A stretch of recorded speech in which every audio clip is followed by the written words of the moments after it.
All right. I think we're live. Are we live? Yeah, we're live.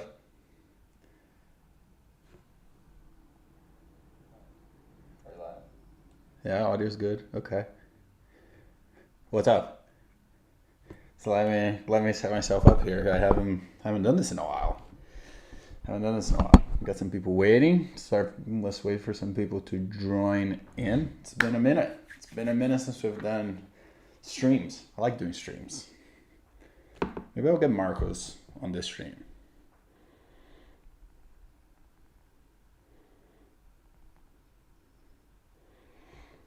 Hello. What's up? Let me just post here that we're live. You guys know the drill. How's everyone doing? Let's start. I was just in Brazil, dog.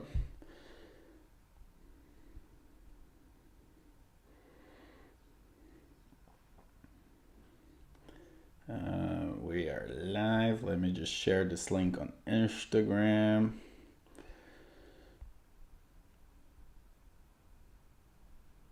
I'm gonna take a picture. It's very meta. Just taking a picture of. I wanted to show up here. It's a bit delayed. There you go. Oh no.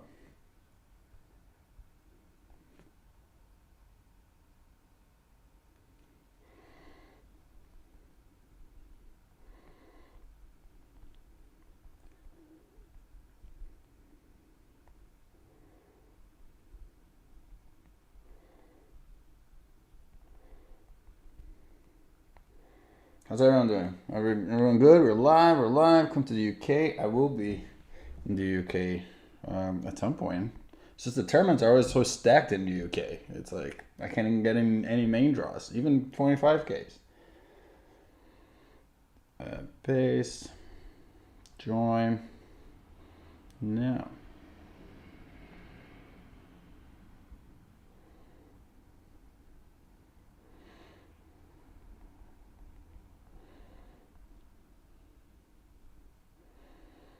Okay. Let's put this into not disturb. Audio is good. Everyone can hear me. 80 people are watching. We just started. I've got my coffee here. And I need to just make like this bigger. Wish I could just make this bigger. But anyways, we'll relax with the questions. We'll get to questions later. We got a few things to talk about today. Yeah, nice coffee. Oh my god, it's super hot. I just totally burned my mouth here.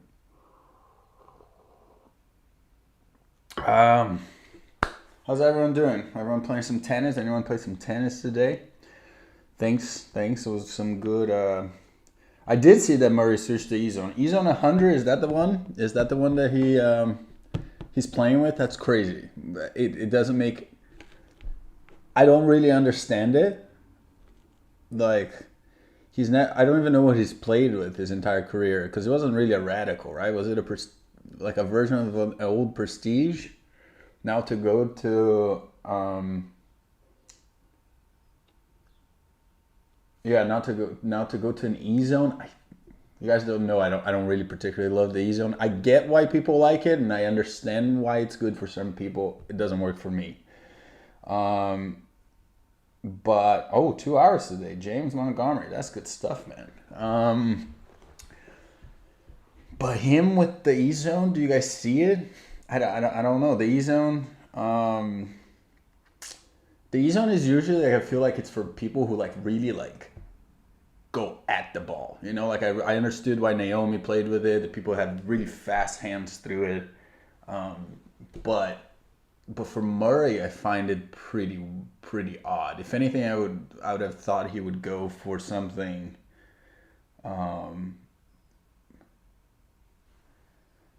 It would go for something a little bit more like, even like the VCORE. I don't know if that makes any sense, to be honest.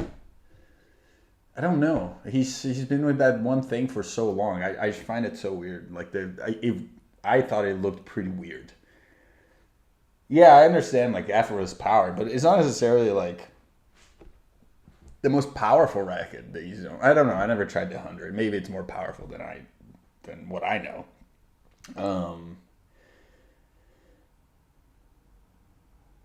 But yeah, like, what did he play here? Like, Pro Tour 6.3 model, same as Guga. Yeah, I mean, I understand like moving from something that maybe is like super old.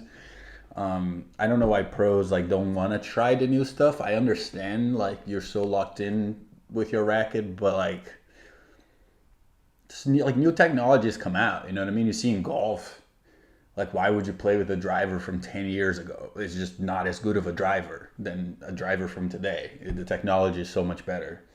So I don't see why they don't want to like at least give it a go. And the racket manufacturers, they'll customize it just the way they want, string pattern, all that stuff. So it's like, give it a go. Why not?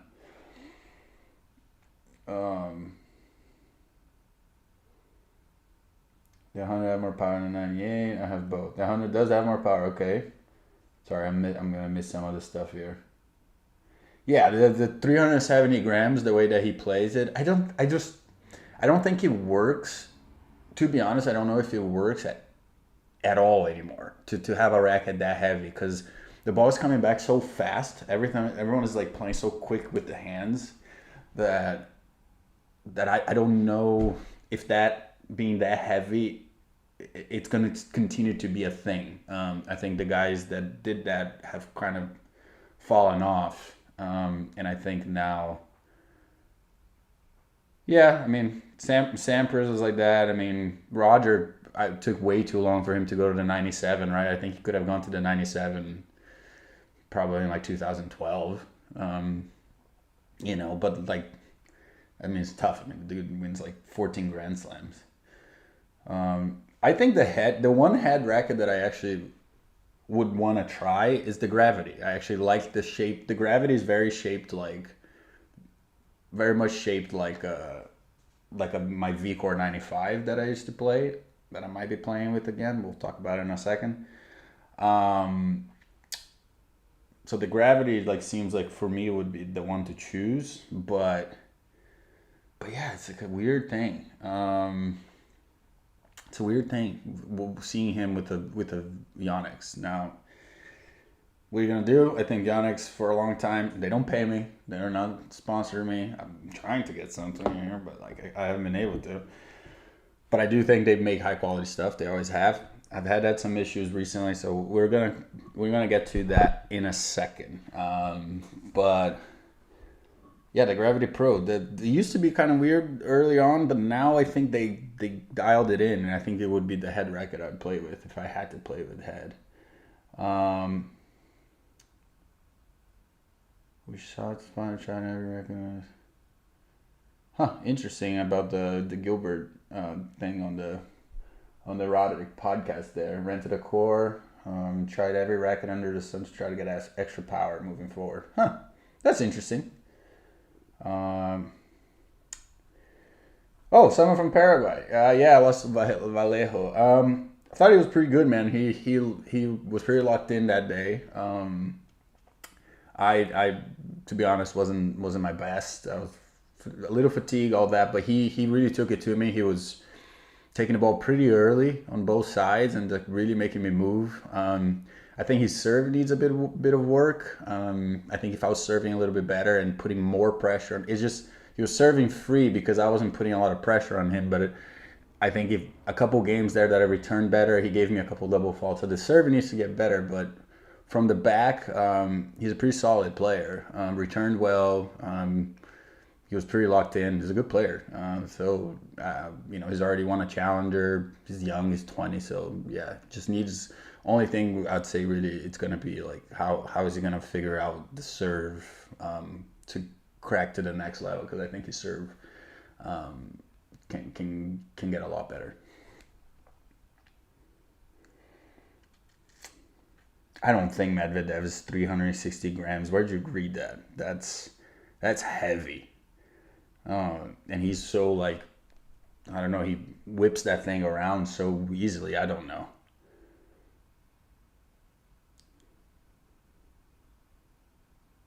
Would be the 95 from 2023 if I return.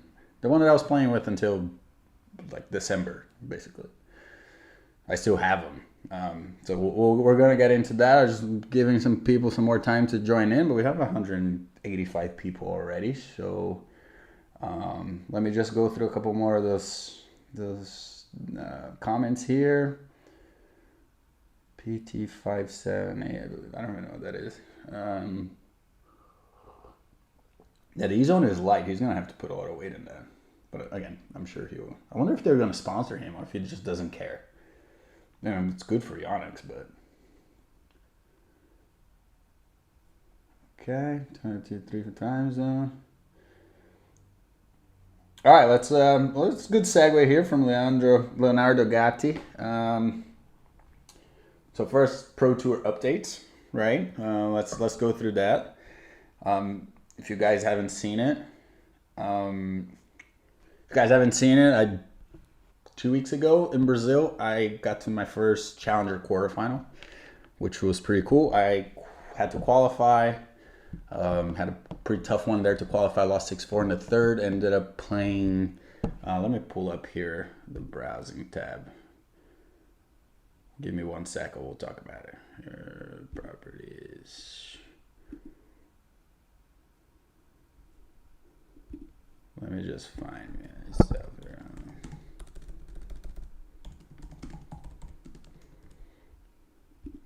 1 second, we'll talk about it. Let me just find my latest scores here.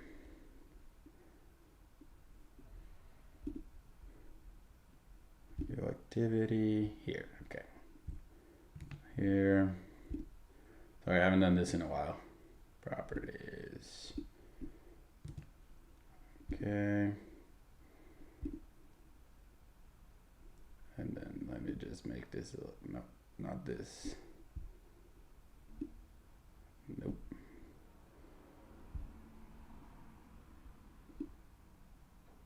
Oh, this thing is just a little messed up here. Oh, why is this thing so weird? Okay, never mind. Let's just, I'll talk about it without you guys being able to see me for a second, but here, if you guys can see this, why can't I drop down? Come on, man. Anyways, that did not work. F it. Anyways, so yeah, I made it. Georgia fading text. I don't care about that stuff. But anyways, yeah, I made quarterfinals. I qualified. I had to beat Gabriel de Camps, which was a good player, former top 300 to qualify. And then in the first round, ended up playing Hemery, French guy, top 200. So that was my first top 200 win of the comeback. So that's pretty good.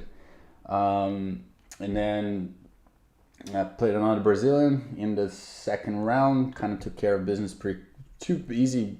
Like played pretty well there in Brazil first 2 rounds. And then in the quarterfinals, actually was up making a whole video about this. So it's coming out in a couple of days, so it was gonna be a full recap.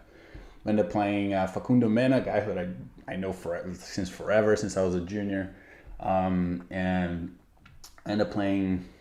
I was up 7-6, I think 4-3 serving, and I just it wasn't even a tight. I just totally ran out of gas. I talk about it in the video, but the three, it was a long first set. It was like an hour and a half for first set. I already played a good amount of matches. I also won a match in doubles, so I had to play doubles as well.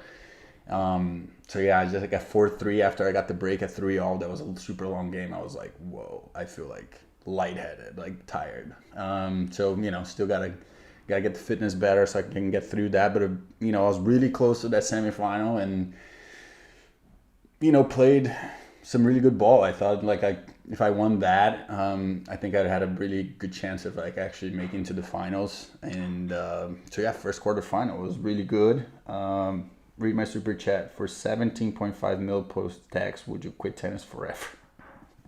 That's a good question. I mean, that's a good amount of money. I don't know. Maybe. I think I would just become my golf HQ here, and that would be it. But from Taraboy, by the way. But yeah, so it was a good week there. Okay, transfer me the funds, man. Transfer me the 17 mil.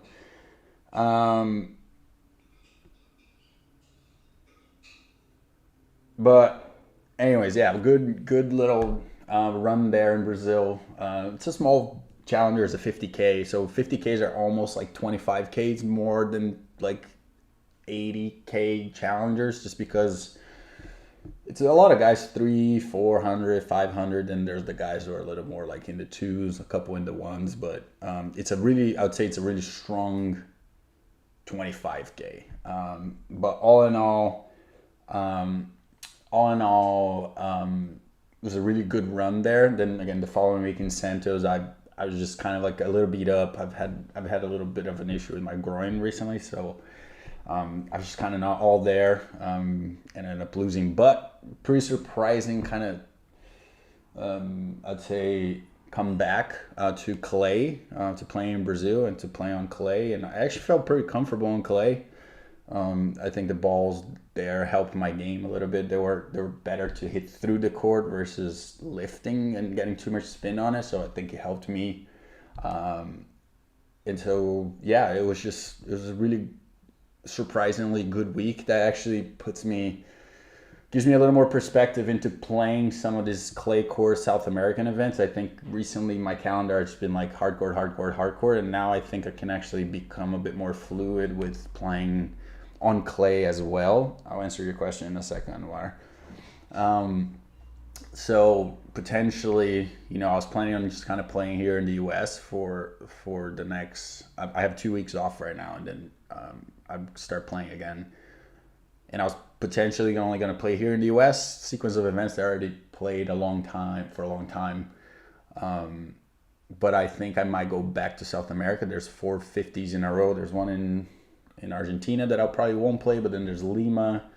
I think one in Bolivia and one in Colombia. And I think I'll be main draw of all that. So those are the biggest events at my ranking right now, 500, almost top 500. I think I'll get in main. And those are just, again, remember what I talk about, like this being a game. You have to find the right places to play, and what's the risk reward. Do I play a 15K versus a 50K, where in the 15 I basically have to win it to do any damage, or in the 50, the players are technically better, but you can get a little run going there and win more points. So you gotta keep playing this game, keep figuring it out. Obviously, I want to keep playing higher and higher. I've been playing challengers now. My last 3 events were challengers, and I'm progressively getting better there, or 4 event challengers. So yeah, that's kind of where we're at. But it was pretty solid. Like it's a pretty solid little run there in Brazil. It was nice to be home. My parents are there. Unfortunately, there was like really bad floods there in Porto Alegre and the whole state. So that was really crazy, and it's still going. So if you're there, hopefully you're safe. But yeah, so pretty solid little run there. Again, getting close to the top 100. Just got to stay a little physically better throughout the weeks. But yeah, I'm gonna have a good amount of tournaments coming up. A lot of tournaments in June and early July before my wedding. As a pro, do you have any elbow pain? Do you have any tips for lessen the pain? I don't have a lot of elbow pain. I've had it before, elbow pain, and mostly was because my forearms were really tight. So it wasn't my elbow that was truly hurting. It was like I had like really tight like muscles like here. And so when I did PT, mostly it was just people like rubbing it out and doing like deep tissue on my elbows, on my forearms. So it could be that. I don't know exactly what kind of pain. Like there's different, tennis elbow is a different thing, but for me it was just like tightness. So like rolling that out or getting someone to like really work in there and get these knots out.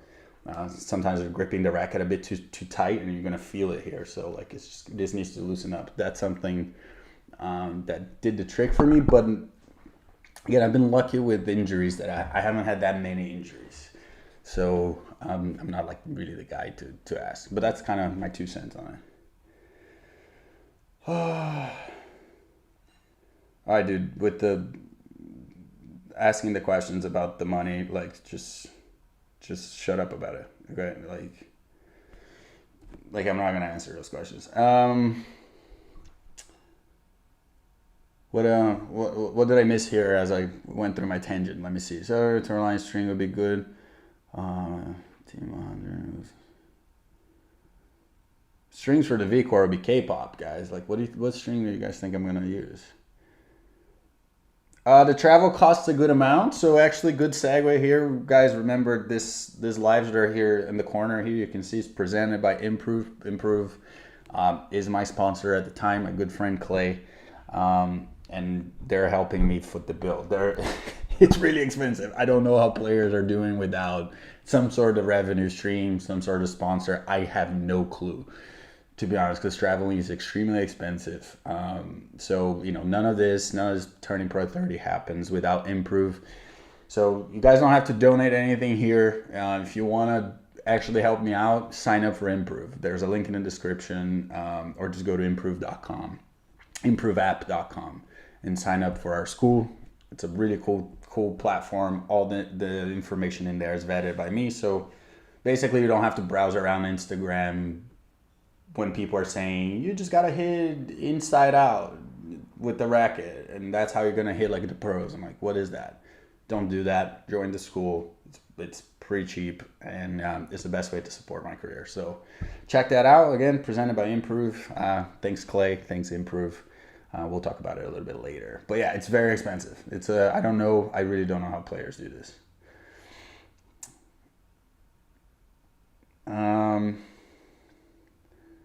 Level difference between 25K and challengers, it's not that much, to be honest. I obviously, if you're playing someone like, in a bigger challenger, you're gonna play someone like 120, 130, 140 in the world. Those guys are probably a little bit higher level, but at the same time, they can lose to anybody, right? Like I just beat someone 190, 6'2", 6'1". I'm not saying that's gonna happen every time, but tennis is like weird. It's just ebbs and flows. Sometimes people are in good form, bad form. So ranking is never necessarily a measurement of level. Not always, at least. I always see measurement of level as like how much you're winning. And obviously, basically just how much you're winning, honestly. If I'm playing a guy in a challenger who's 7-7 in the year and a guy in a challenger who's, or even a guy in the future who's like 21-10 in the year, I'm like, that guy's been winning matches. He knows how to win matches right now. So it's not that big of a level difference. It's consistently through the year being able to get some results to get you to that ranking level. Let me see.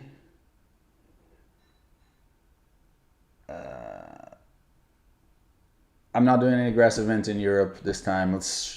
I would think I would be good on grass, but you know what I mean? And then they're stacked. They're just like any challenger, it's going to close like 200, and I won't get in qualies or in main, obviously. So I probably won't play that. Playing Gonzalo, Gonzalo's good, man. He has like that weird serve, but everything else he plays like very compact. Like he's a great returner. Like he's a really good returner.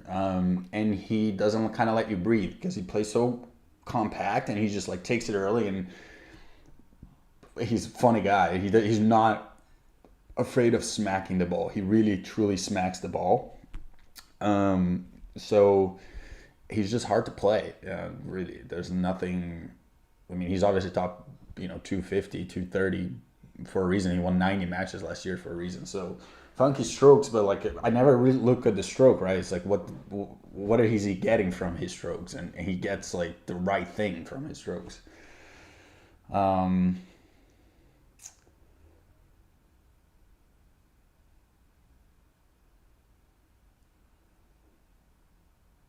I haven't posted much about post-match recovery, stretching, and stuff like that. I don't really love that content, to be honest. It doesn't really do much for me. I understand people want to know about it, but there's probably so much already about recovery online. It's the same stuff. Like for any any sport. Like not everyone can get access to ice baths, stuff like that. So it's stretching, it's eating right, taking the right supplements, stuff like that. Like I take magnesium for recovery and all that. So you know what I mean? It's like I try to stay away from areas I'm not as specialized.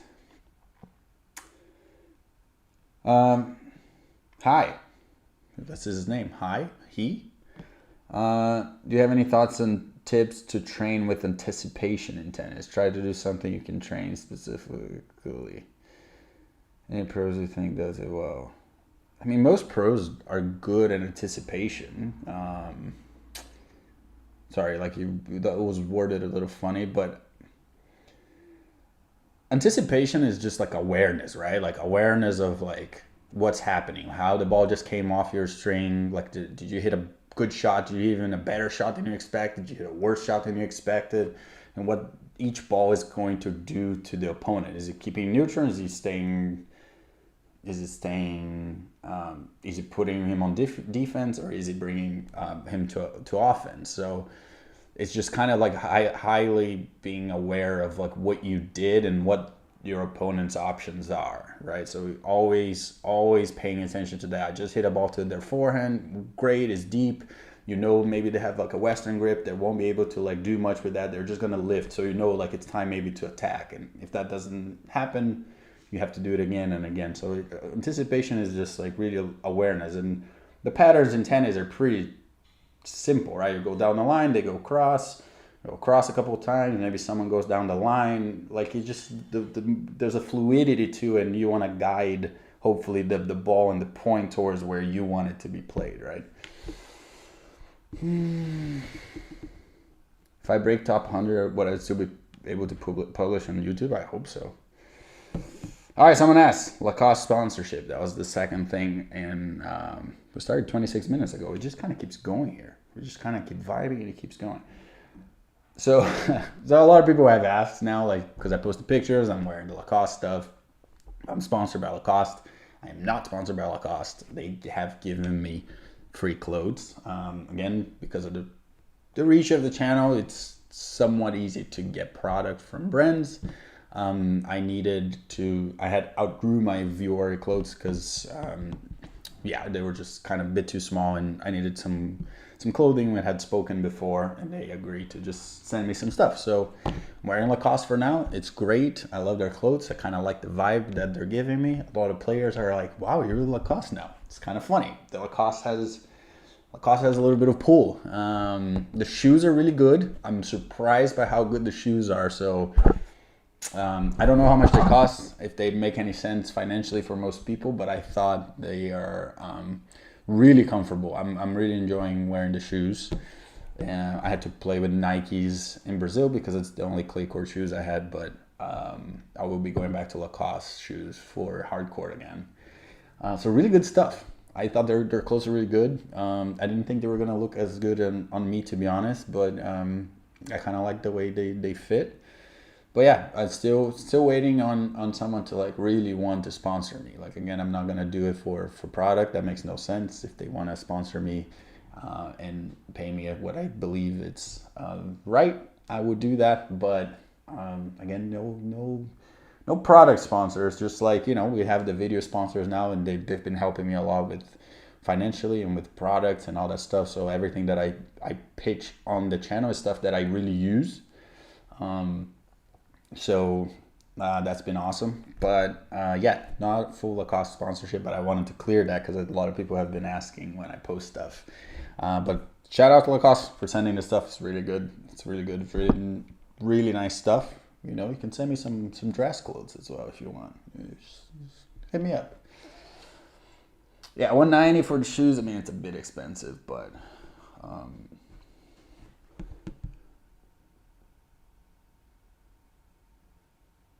yeah, I do watch F1. Not so much anymore, but yeah, I got the Senna, the legend. Love Ayrton Senna. He was a crazy driver. He was great.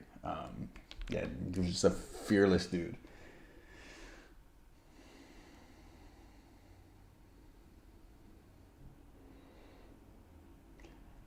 All right, so we will do some more coaching corner at the end here of the session. I want to talk about now. Funny thing coming up. Funny thing. So, am I switching to the VCORE 95? That's the question. Again, am I going back to it? So here's what happened. Me and my rackets here. So when I was in Brazil, I played with the VCORE 100. I've been playing great with the 100. I really like this thing. And I actually want to hear if anyone of you have had this issue. So in Brazil, basically, this is a racket I didn't use because the grip is a little messed up. The grip had slid over, so I was only using 3 rackets there. You know, and I string at my normal, whatever, 60 to 62, sometimes 63, depending on the stringer and how it feels, the conditions. Anyways, at the end of like right before I played, not right before I played, but the day I played my last match that I lost to Vallejo, the stringer told me that the 2 rackets I had strung were cracked. So they cracked, I'll post a picture, they cracked like right about here, which is weird, like here. So 2 cracked rackets, shout out cracked rackets, 2 cracked rackets, and then I went to check on my 3rd racket that I've been using, and that one was also cracked. And you guys have 90, which ones do you guys have? The people that said cracked, the 97, the 100. But mine was in the throat. It wasn't this part, right? It was like a weird, I've never seen a crack here, but it was at the bottom. So they cracked, and, you know, I had to play my match, whatever. But then I was like, well, you know, what do I do? Like I'm not sure what to do now, because I have now 2 rackets that the grip are messed up, and I haven't been able to get like an under grip for a long time, and then 3 rackets that are cracked that I'm gonna return. So, you know, I reached out to Yonex. I was like, hey, like, what's happening?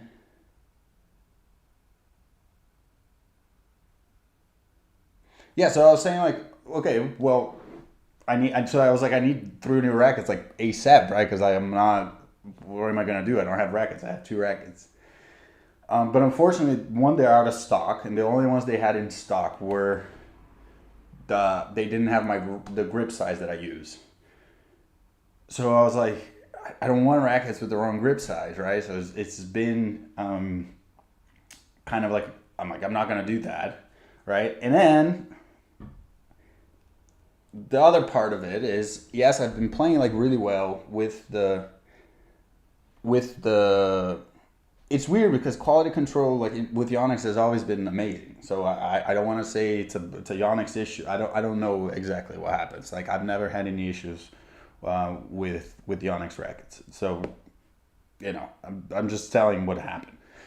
But part of me has also been thinking about the 95, just because, you know, I've been playing really well with the 100, but there are certain aspects of the 95 that I missed. Mainly serving. Serving with the 95 was just unbelievably easy. I think my serve stats have been like up and down throughout the year. I've been playing great from the back. I think the 100 has helped my returns, but it's also limited some of my other things that I was doing better. I was serving better with the 95. I was serving and volleying. I was volleying better with the 95. The 95 is obviously a more maneuverable racket. It's quicker through the air to 95.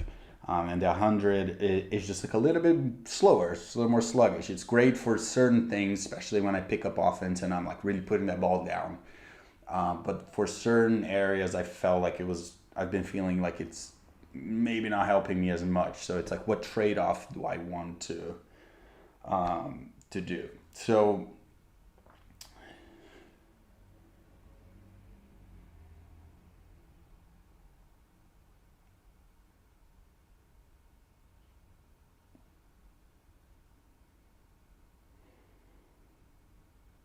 thanks, Ranch. Yeah, I'm just a YouTuber, not a tennis bro. So, So then I picked up this bad boy again because I have like a few of them still at home. Right grip size, a couple brand new ones still in the plastic. So I was like, do I give it a go? This guy now. Again, just because I wanted to see. I'm obviously fitter now, and it's been something that I've been working on for a while. So I was like, how would I actually play with this now that I'm actually fitter, right? Like that's something I've been thinking about. Would I play a little bit better now that I can move a little bit better with this and all that? I always obviously enjoyed this racket for a long time. So that's kind of been like a bit in my head. It's like I'm playing well with the 100, but would I be playing just slightly? Would I be serving slightly better now with the 95 plus covering the court better the way I've been covering the court compared to last year when I was playing only with the 95? So there's no definitive answer, to be honest. I'm going to train this week. I'm not playing too much tennis this week because my grind's still messed up. So I'm going to do some fitness and play pre-stationary, but I will be hitting with this for the rest of the week. I already played with it today. I really liked it. It's just a good racket. It's easy on the arm. It's so soft and nice, and it moves through the air nicely, and it's just great for serving. God, it's really good for serving. I just love this thing for serving. So if I can, again, get my serve a little bit better, obviously that's a big part of like making it on tour. I think it would help me. So, I'm leaning towards that because I don't really want to have to figure it out now. How am I gonna? I'm either gonna play with the wrong grip or figure out like how to get some 100s last minute. So I might just be going back to the 95s. Feels very familiar. I already hit with it today, and it just kind of feels pretty at home. So I wouldn't change to anything else. It's just something that I already know. Basically, we'd just be going back to that feeling because I'm not gonna like go through a bunch of rackets right now in the middle of the season. So yeah, it's kind of where we're at right now. So I'm gonna try the 95 for a little while, and I'll give you guys some updates on that. But let's see what you guys are talking about here.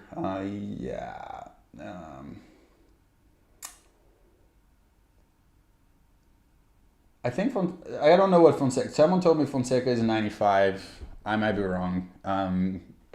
I think he's a 95, but I have a measured swing weight. I go by feel, and I've had the same basically. So I have weight. Let me try to see here. Weight down here, up here. You see two strips here on each side, and I have just a tiny bit here, just a little bit here, just for stability. So it's just like a really quick racket through the air. It just flies through the air so nicely. So you can be pretty smooth with it. You don't need to feel like you ever like over like accelerating, over hitting. It's just like you can, I like smoothness. So like for me, that helps.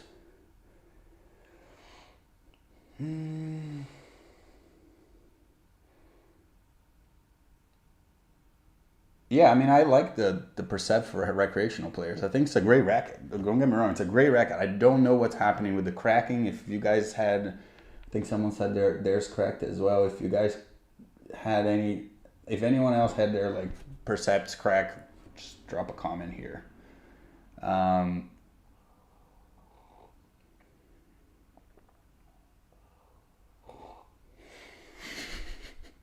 Well, Facundo Mena has a fake YouTube follower. That's interesting.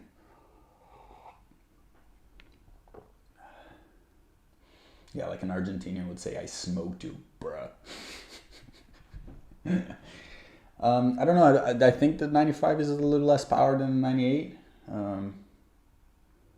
Thanks for the desk compliment. You see, like we try to make this studio nice. You see, more people are saying it cracked. I told Jonas, I was like, I've heard they're cracking. I had another friend with the 97 that cracked. So I don't know what's happening. I don't want to make any assumptions because like I've never had any of those issues with the Onyx rackets. But Yeah, Yonex is my thing. It's like, for me, it would be very hard to switch out of Yonex. It's just I have to stay within that lineup, but I also don't want to do anything crazy. Try the 97 now or something else. Like, I know the 95, I know the 100, and those are just the two really I'll keep. I do string them tight, but they've lasted forever. I've had 95s for 2 years now, and they're fine, so it can't be that.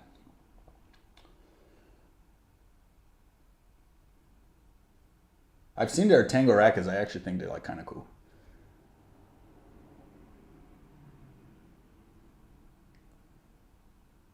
No, the 97 is like, the reason I don't go for the 97 is like they don't have the right string pattern for me. It's either 1619, too open, 1820, too closed. So if they had an 1819 version or a 1620, that's probably the racket I would play with.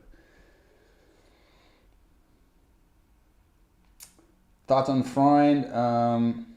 We won't play doubles together because I don't play doubles, but I mean, he's doing great in the double store. I don't know what that means for his singles career, because at some point, if you're too high in doubles, you can just kind of play only challengers in doubles and try to sign in for singles. I think that's what probably he's going to do. But man, shout out to him. Like, he made a transition from like winning a lot of 25s to then like winning a challenger very fast. And a lot of guys struggle with that transition. So if he's already kind of establishing himself in that challenger tour, I mean, I'd go for it. Good for Simon. Shout out Simon.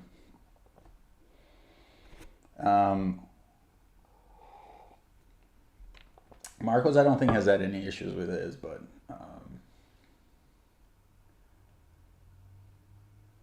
let's see.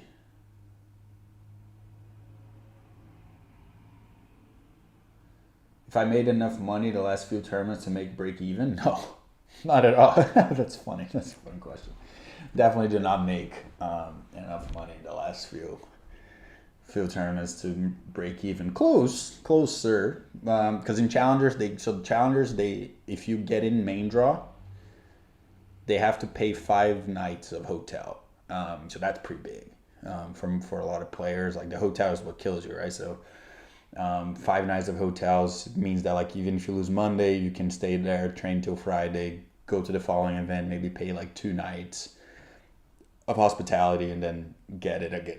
So getting to the Challenger Tour is like, it's really big. It's the difference in terms of like tournament quality isn't that big. I think I'll make a video about that. Like the U.S. futures are pretty good. Some places futures are bad, but like the U.S. they're fine. But then once you go to challengers, they have to be a little bit more professional about everything. So it's just a nicer tour to be in. And the Challenger Tour is not necessarily that much worse than the ATP Tour. Just the money is obviously not as good, but in terms of like how it's run, the quality of the events, it's pretty professional. So I actually really enjoy Challenger events. I have not watched Challengers yet. I'm going to wait for it to come, like, to be on TV. I don't want to spend money to go watch it. No, you don't get hotel rewards points. There's some things that you think you can do, but you don't really get now. The most top 50 players use pro stock rackets by Tom. Like, yes, I'm not really sure, because like I know Yonex doesn't really do a lot of pro stock. I know they typically you just play. It's a customized like weight, all that stuff, but it's whatever they sell is what they give the pros. But most people that I know, like Wilson they have some sort of pro stock version. So I don't really like that, to be honest. I'm like, why don't you just sell a good racket that everyone like can buy, and the pros can just customize it a little bit? But I don't know. I don't really love that. Challengers, they provide some meals. Like one of them was providing lunch in Brazil. The other one was providing like dinner. So some of them provide more meals than the others. It's not a requirement, but usually the tournament tries to like help.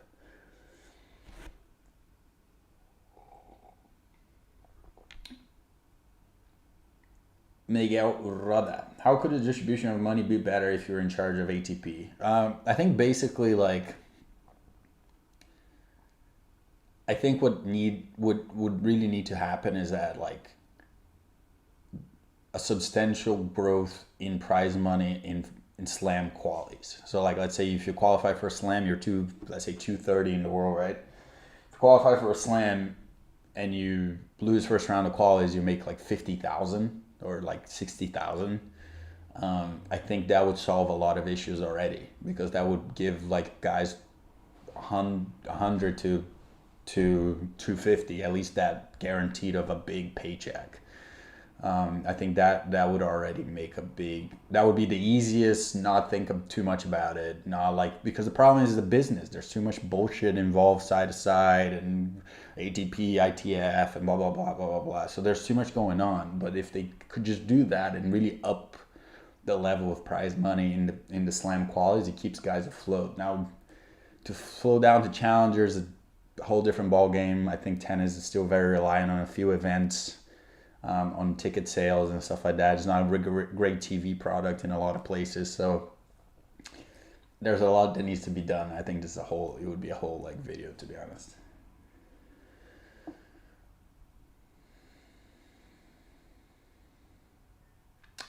The Porto Alegre thing I already touched over. I like kind of had it, but not really. The match was really tight back and forth, and I got extremely tired towards the end there.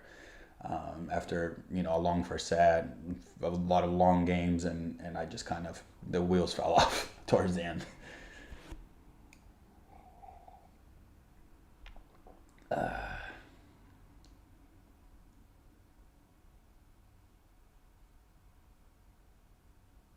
$3K, like think about it, like a flight to Brazil back and forth, $2,000, right? Like $1,500 at least, just a flight to Brazil. And then, you're going to have a couple hotel nights. You're going to have your stringing that is $20 a pop. You're going to have just like, laundry, like little things that you have to spend money on. If you do not get in the main draw of the tournament and you have to pay for your hotel every day, like I got lucky, I got in the main draw of both events. But if you're having to pay for your hotel, $3,000 gone, and plus they tax you. So that $3,000, not $3,000, is two. So that's already gone.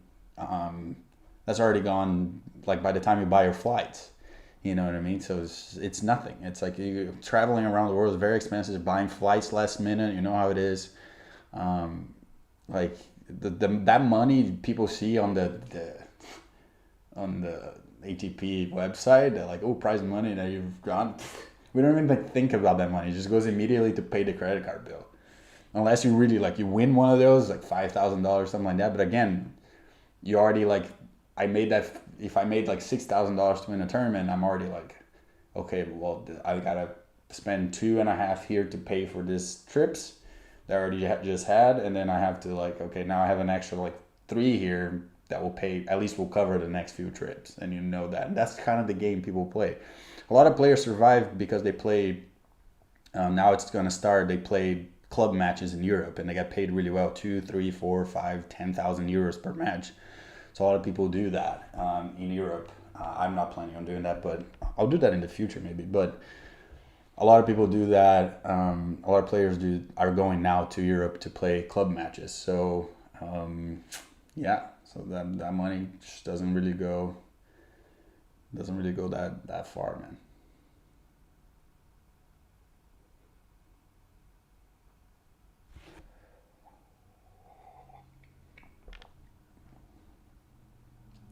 I like to just sometimes have fun with haters on comments. It's funny. It doesn't really make me lose my sleep. But I'll try not to. I've been deleting more than anything, so I just don't. You can read 100 good comments, but there's the one bad comment. It's always gonna get in your head a little bit more. We're all human. What music do I listen before a match? It's a great question. I do have a playlist. Let me pull out the playlist. I guess we've already encountered our coaching corner here. So let's talk about that. So right now what I've been listening to, okay, I have Pre-Match Pump is called. Pre-Match Pump. There's some Travis Scott in there. Travis Scott will get you going. There is some Slipknot. I don't know if you guys are gonna gonna know that, but Slipknot really gets you going. Audioslave, Iron Maiden, Slipknot. But recently, what I've been listening to is a lot of Fred Again. I don't know if you guys know the DJ Fred Again. He's really big, and that's been like really good vibe. It's really pumping me up, making sure like I'm moving and kind of de-stressing. I think let's talk about this actually. I'm gonna make a video on this, but something I've been trying to I promised myself, it's hard to keep a promise, is that like I'm gonna play these matches, I'm gonna have fun. I wanted to have fun. I wanted to like be able to not be so tied into outcomes, but like really I'm gonna go in. I have the tools that I have. I know I have the tools to beat guys as long as I perform well, but I can't just like obsess over that performance. I play better out of intuition. I play better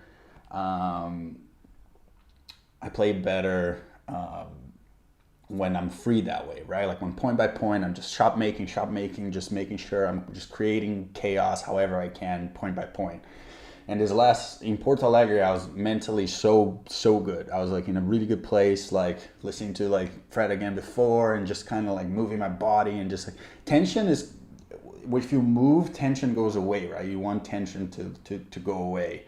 So I was like listening to that, doing my warm-ups, and just like even during the match, just kind of like, you know, laughing at the bad mistakes and like almost like having like a kid-like approach. When I hit good shots, I'll be like, yeah, that was a good shot. You know what I mean? That's when I play good tennis. That's why I like tennis. I watch tennis. I watch it. It's like, damn, that was a good shot. I just enjoy shot making. And so why not enjoy my own shot making, right? That's something that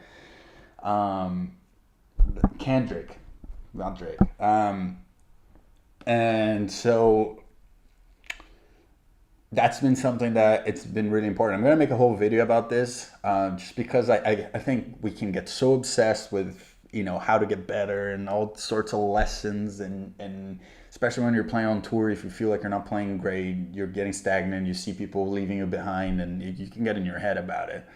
But you just need to be a lot more process oriented and trusting your shots. But again, all of you followed me for so long, you know, as I gave tips here, and I want you to improve and all that stuff, but like, I don't know how much you guys are having fun playing.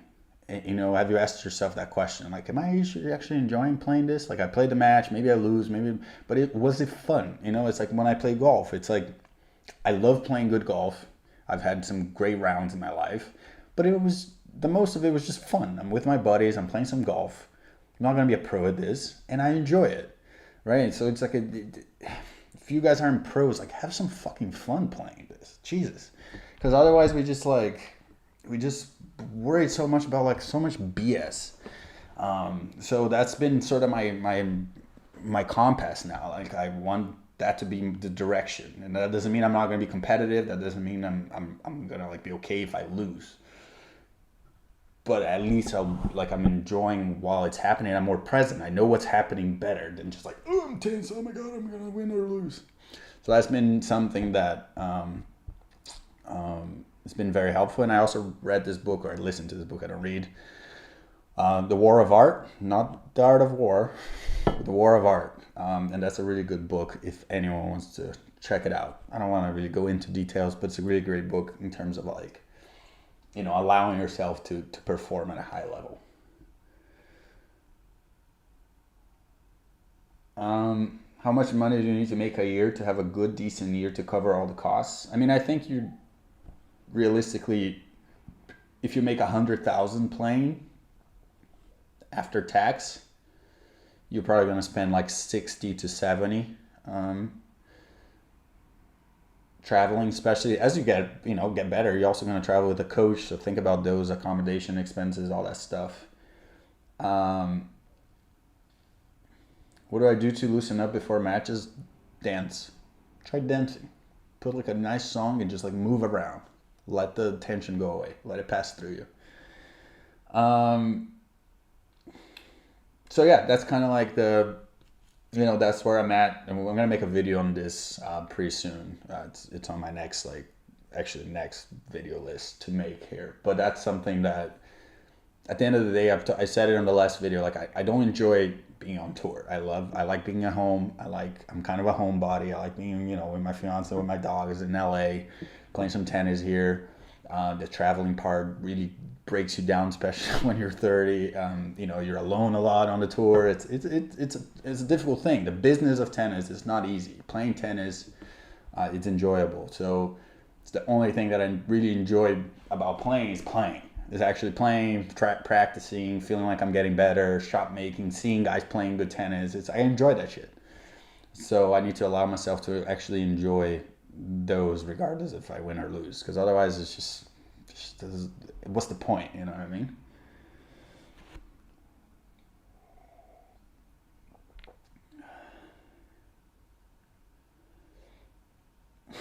At what age do you give up on coaching a junior that has talent but doesn't like to practice? That's tough. I mean, it's tough because I was kind of like that. I liked practice. I didn't like doing fitness and stuff, but they're kids. They kind of have to learn their own way. I don't know if you give up. I don't really know. I'm not necessarily that good with that. I just kind of keep going, keep plucking away. Coaching is, the more I'm in it, it's more being able to manage feelings and emotions and things like that than actually giving coaching advice. Like, oh, do this and you're going to hit better. So to each kid or to each individual, you have to be pretty open, and not have like a set of like, this is what you have to do. So it's tough, dude.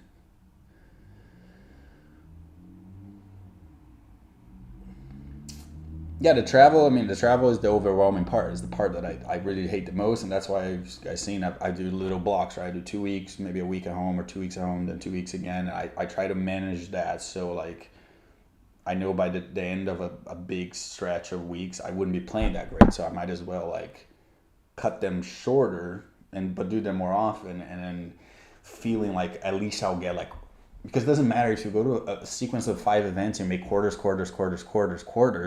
It doesn't matter. Like, it won't do much for your ranking. So I might as well like go all in. Like, I can go to win, and if I win, I win. I win big points, and if I don't, it is what it is. So I'd rather just feel like I have more of a chance of winning events than just kind of like going through the motions of the tour and hopefully I get a result here. I mean, that's just personal. I'm not saying it's right. It's just like the way I have to go by it nowadays. So I'm mentally more locked in the event. You know what I mean?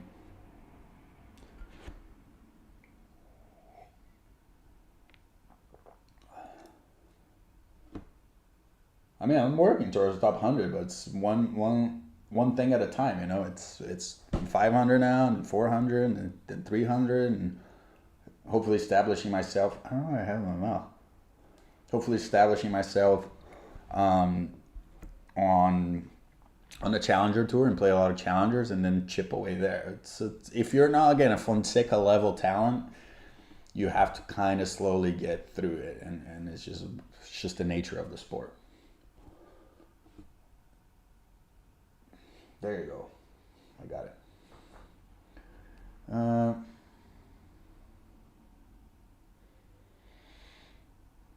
How long does it take to figure out what kind of schedule throughout the entire season your body can handle? From Omari Stephens.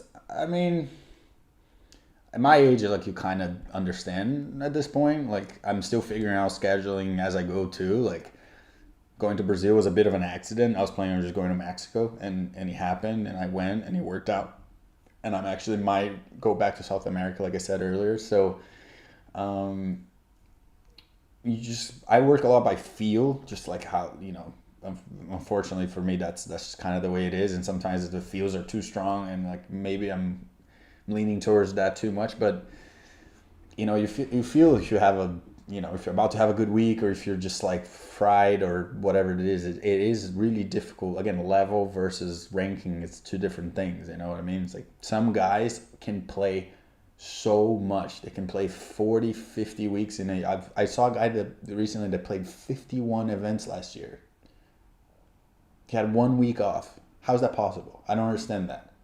You know what I mean? So, but he's still 400 in the world. So it's like, you play 50 events, and you know what I mean? It's like, it's just like a tricky thing. So, you kind of figure out as you go. I'm figuring out my own ways, and again, I want to make sure I'm. Sometimes you're on the road for too long. You're not able to do your fitness as well. You see your coach as often, so that part is still like a main priority this year to stay in shape. So having the little blocks in LA allow me to do that, and I go back to events like feeling good and like ready to win.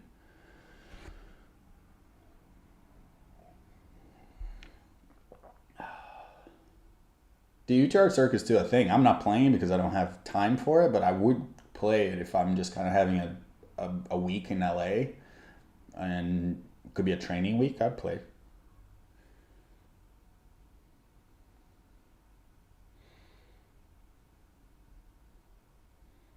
Fonseca likely be a top 10 player. Like, he's that good. Unless something catastrophic happens, I think Fonseca top 10 talent, potentially Grand Slam winner. Pretty crazy to say, but yeah.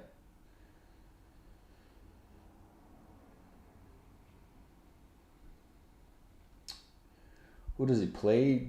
Fonseca plays like? His forehand is really good. Everything he does is pretty good, but his forehand is really good. I actually think he plays. Maybe a little Rublev like. The forehand is really big. The backhand is solid. I think the serve can get a little bit better, a little more effortless. I think better, more talented than Rublev. So I think he can do that. You in the future will be able to do that for I think easier on his body and everything. But I'd say probably someone like Rublev.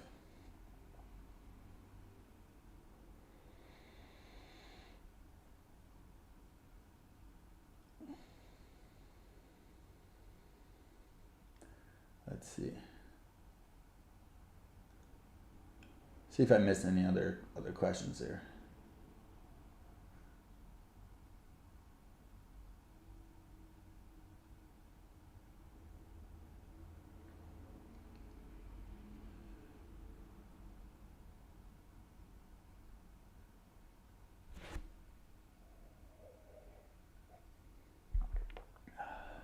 Any more questions? So come on, send me more questions. Sorry, I was finishing my coffee here. I was just kind of reading through it.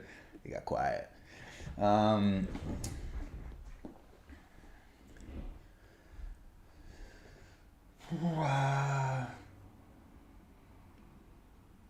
Yeah, I think Fonseca will be. Be surprised. They really want him top 100. He's going to get wild cards for everything.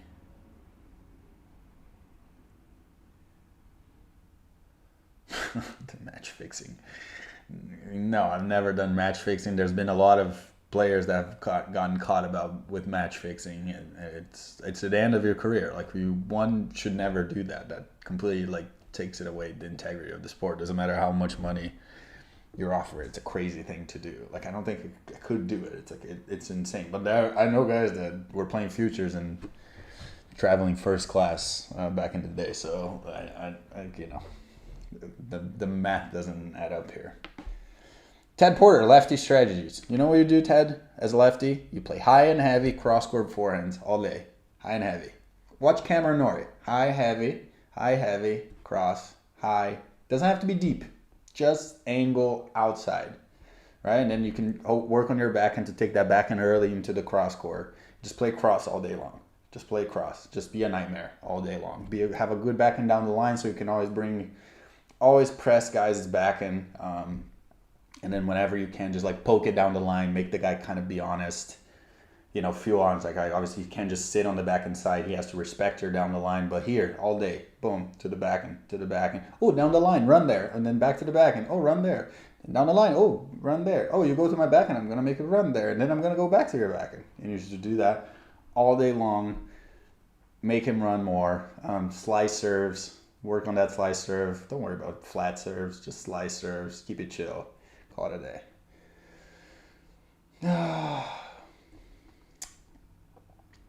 Janitors. Janitor is back.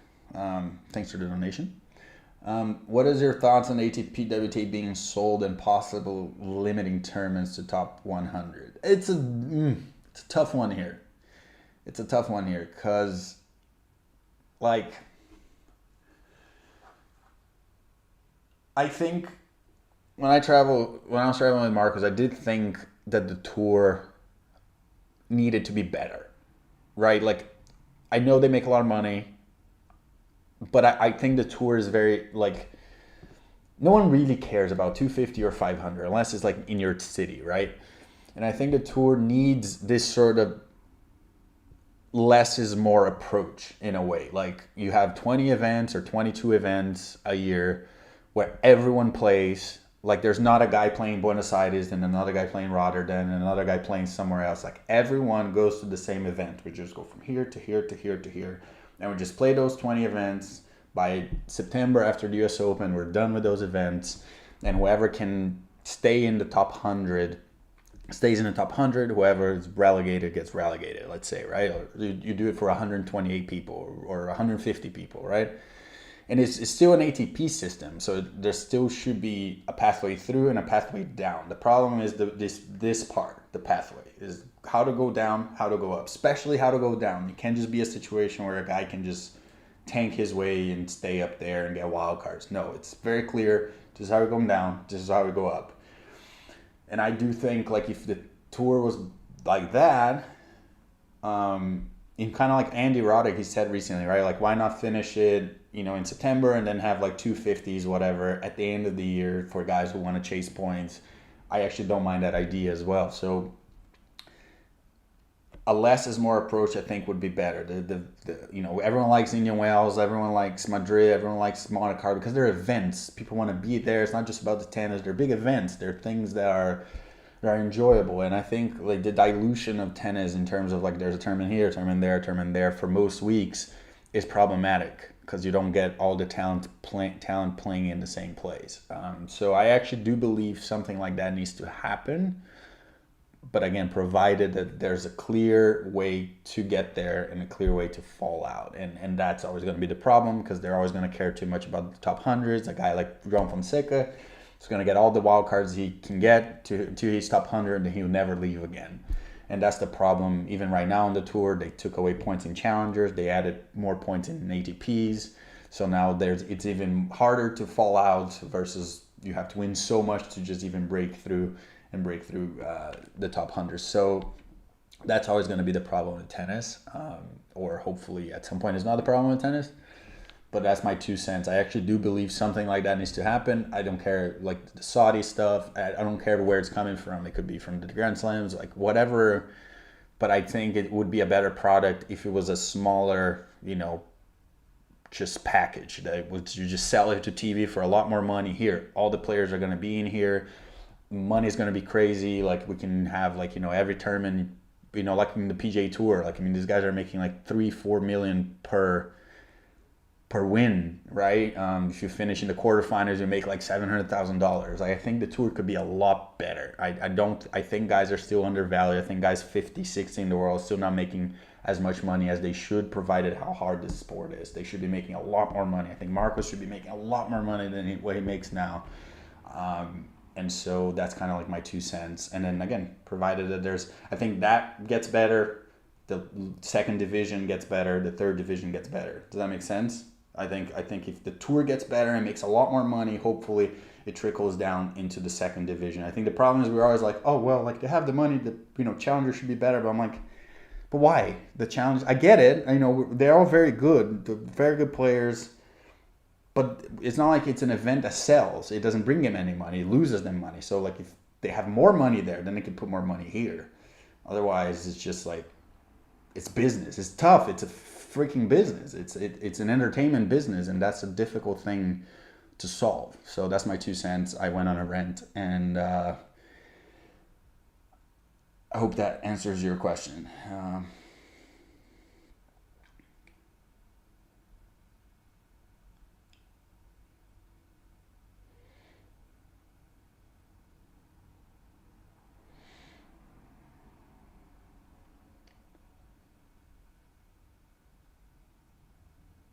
Any workout questions? You guys know my guy, Fit for Tennis, at Fit for Tennis on Instagram, on YouTube.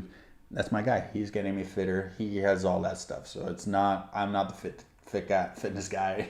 I hate fitness. He just makes me do it, and so that's the guy. Thanks, Craig. I will keep up the great work. I hope.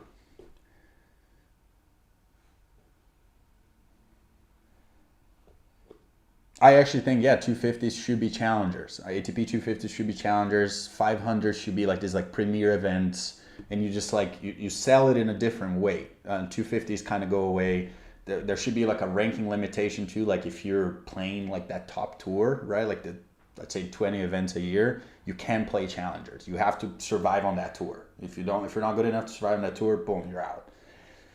That's kind of how the PGA works. 150 guys I think have like PGA Tour cards and stuff like that. So I don't know. I've a lot of players don't agree with me. I not obviously more challenger tour players don't agree with me, but I think that's the best way forward with tennis, where we don't dilute it so much. You don't have these like weird events and no one cares. It's like if let's say Rio and Buenos Aires had these two huge events, right? 128 draw or like 96 draw.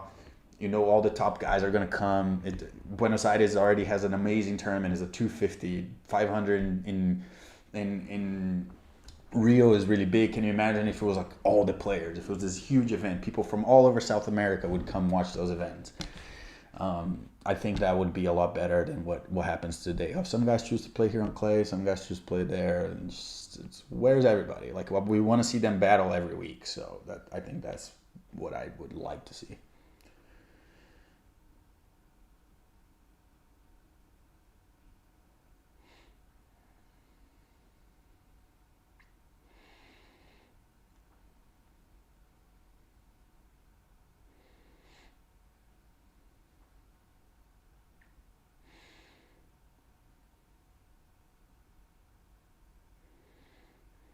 Yeah, I mean, even a round robin style would be interesting because it would. The problem with the 2 week events is that they're slow, right? Like they're just kind of slow burns until like we get to interesting part. I actually really like Monte Carlo this year because Monte Carlo is so quick. It was just these guys were just playing battle, and then all the next day they were battling. So Monte Carlo is like really cool. So if you're gonna have this like big events, like 10-day, 12 event formats, would it be interesting to make it into a round robin situation? I don't even know how that would work. There's very smart people out there that would figure that out, that part. But that could be actually really interesting because that would guarantee guys playing matches. They don't have to go to a challenger if they lose, because that's what people are doing now, right? They lose early in Rome, they go to a challenger because they want to get matches. So why not stay in the same place and create a bigger event? It's just like a huge event for the city. I don't know. That's my 2 cents, I guess. I have played padel. I love padel. I think it's great. Pickleball, I've played also. Why do I keep getting stuff in my mouth? Pickleball, I play awesome. Also, I like pickleball. I mean, I'm not becoming a pickleball pro, but it's fun, man. Pickleball, it's if you have 4 people playing good pickle, it's kind of fun. I mean, I don't understand why there's so much money in it right now, but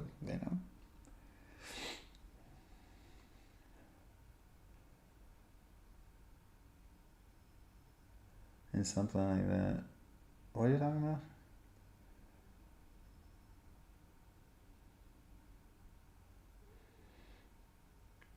The injury parts, yeah. I mean, there's all sorts of things to be considered. But again, nowadays there's protected ranking. So if you have a long injury, you can have a protected ranking, right? There's all kinds of things that can be done there.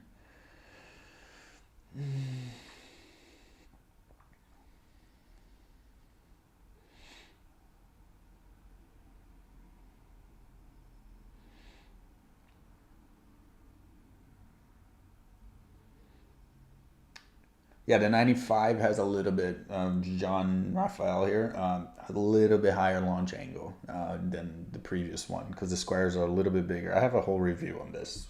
Just watch the review on the channel. When I made the review that I switched to it.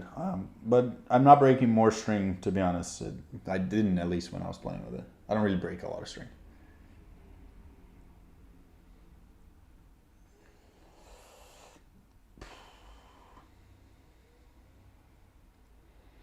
Yeah, probably will go back to the 95. I don't know. If I had started my pickleball HQ versus my tennis HQ, I'd be making a lot more money. I'll tell you that.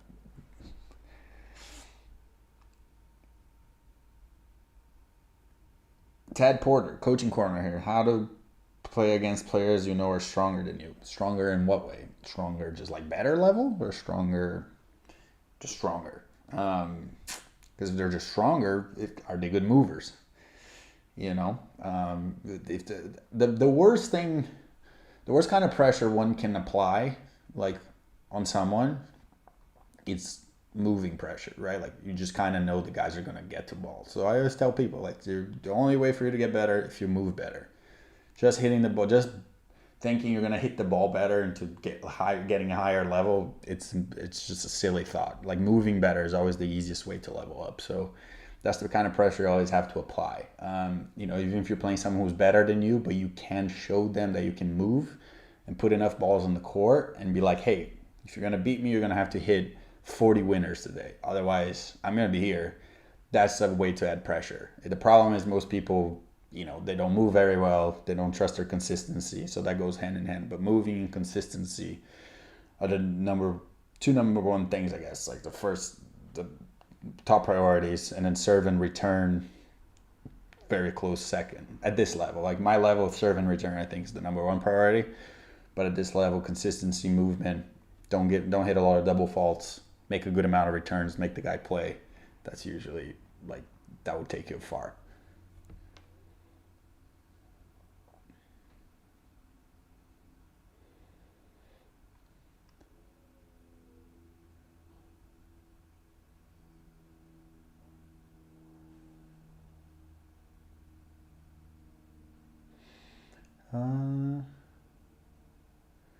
Any advice on trying to find form again after a long injury? Just hit balls, man. But just take your time. Like this stuff, it's like you take like a year off or a couple years off, like it's gonna take a long time for you to feel adequate on course. So start with just hitting and grooving and feeling and not worrying too much about outcomes of the shot. Just like find a feel again, find the groove again, the balance, the stability of your strokes, and then slowly but surely start like, you know, like let's move a little bit more. Always do stuff that is not just stationary. Moving, it's always an important thing. So play moving. Don't just sit around like hitting for too long. Play with movement, play with that stuff, and then slowly but surely. But this just takes time. I mean, again, there's no magical solution for anything, and that's why weirdly I've been kind of like almost like falling out of love with coaching, to be honest, because it's just so much. It's just a lot of time. We just need a lot of time to play, and there's no magical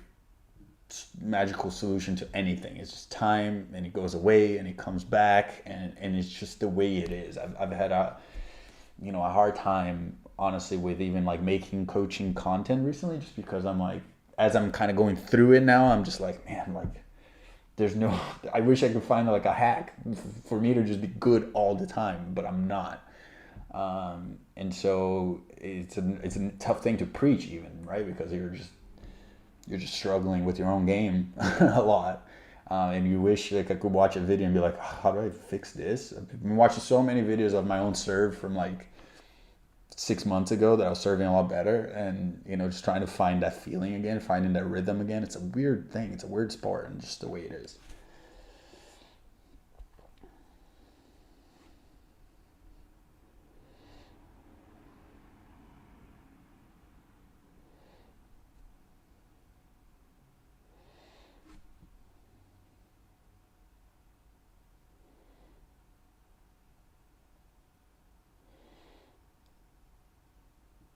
Yeah, like I agree with Vu Mon over here. Like I don't know how to say your thing, but yeah, more of like an F1 kind of, like scarcity sometimes is good in events, right? In sports. So besides, there's too many events, people kind of don't care, and then they kind of care for like two events. But let's say in Formula One, people if you really love Formula One, you're tuning in on those Sundays. So how can you make a hybridized thing of that, where it's like it's still tennis, still there's all sorts of like it's different, it's longer, it's not just this one day, but how can you do something like that, I guess.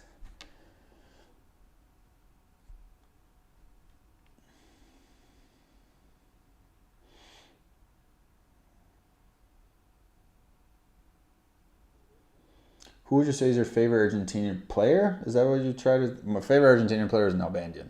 That was my guy. Nalbandian was my guy.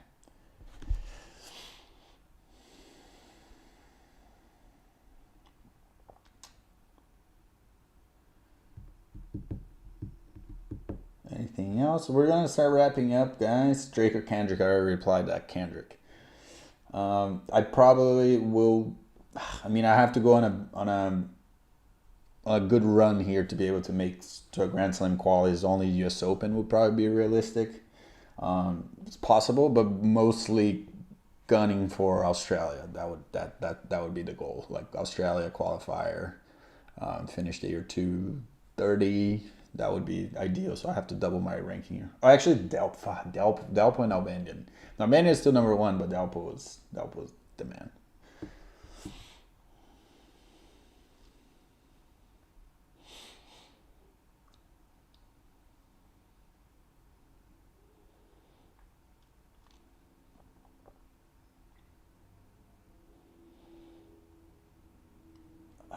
Most impactful drill or activity to help improve tennis footwork. Footwork is an interesting thing, right? Because footwork needs to be, I personally believe, footwork needs to be somewhat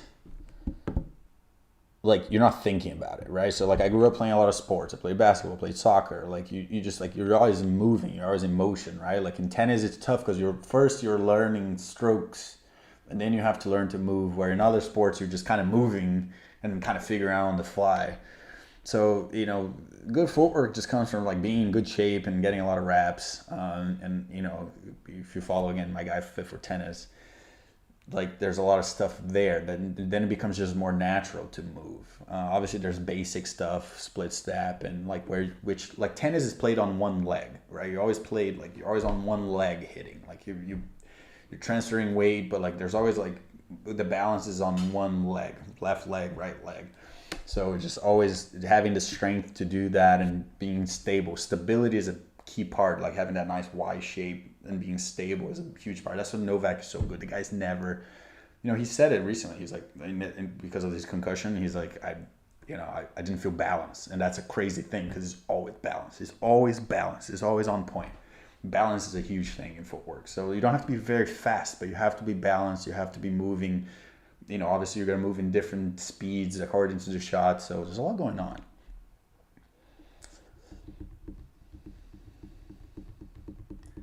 Favorite non-tennis YouTube account? That's funny. That's a good question. Throttle House, the car reviewing show. I love Throttle House. Those guys are really funny. And Cody Co. Those two. And Casey Neistat.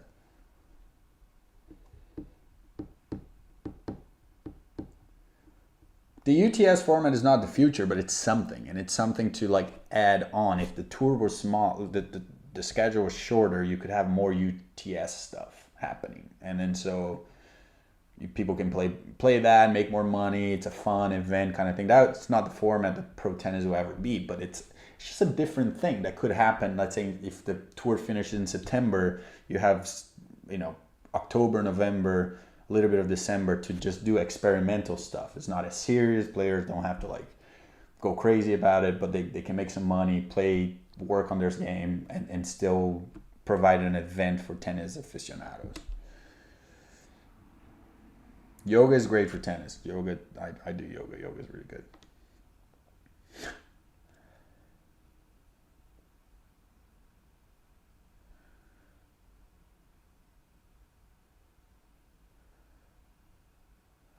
All right, where are we at? We're like a little over an hour already. I think this has been pretty successful, guys. Thanks for tuning in. I'm going to be training for a couple weeks, so I'll probably be doing a few more events like this because I have some free time in the afternoon sometimes. So more live streams coming. Maybe a live stream practicing. Let me know if you guys want to see that. Got a video coming up about Porto Alegre, about my run to the quarterfinals, so stay tuned for that. I think we'll be live on Wednesday, just waiting on a couple things. Got a lot of shorts coming in, and I think I'm going to play Winston soon with the Sabre, so stay tuned for that because that will be a fun video. So we got a good amount of stuff coming up here. I'm gonna try to make a lot of content before I have to travel again. I haven't done a lot since I went on trips. I don't like doing it on trips, so but really picking it up now. So make sure you stay tuned for that. And again, just shout out to Improve, who is basically my sponsor, and they've been helping me with this. Join our school. Go to improveapp.com and join our school. Is really the best way to support my career. Get in there, just use it. There's so many action items there that I think are actually helpful. A lot of footwork stuff for people who have footwork questions. There's a lot of footwork content in there. We have a partnership with Fit4 Tennis in there as well. So there's a lot of content for that stuff that I think is what I will actually help you get better. So go check it out. I think I have the link in the description. If I don't have it, just go to improveapp.com. Shout out to Improve for helping this. These lives are going to be happening more often. I will be shaving off the goatee pretty soon. I was just doing that to, as a joke, but I'll be back, guys. So yeah, I'll probably do a live stream practice maybe this week. It's just again, my practices are going to be a little slow right now because I'm my groin, but I'll be back to doing some of that. And yes, I still do fitness with Fit4 Tennis. I just saw him this morning. So yeah, so that's it. I'll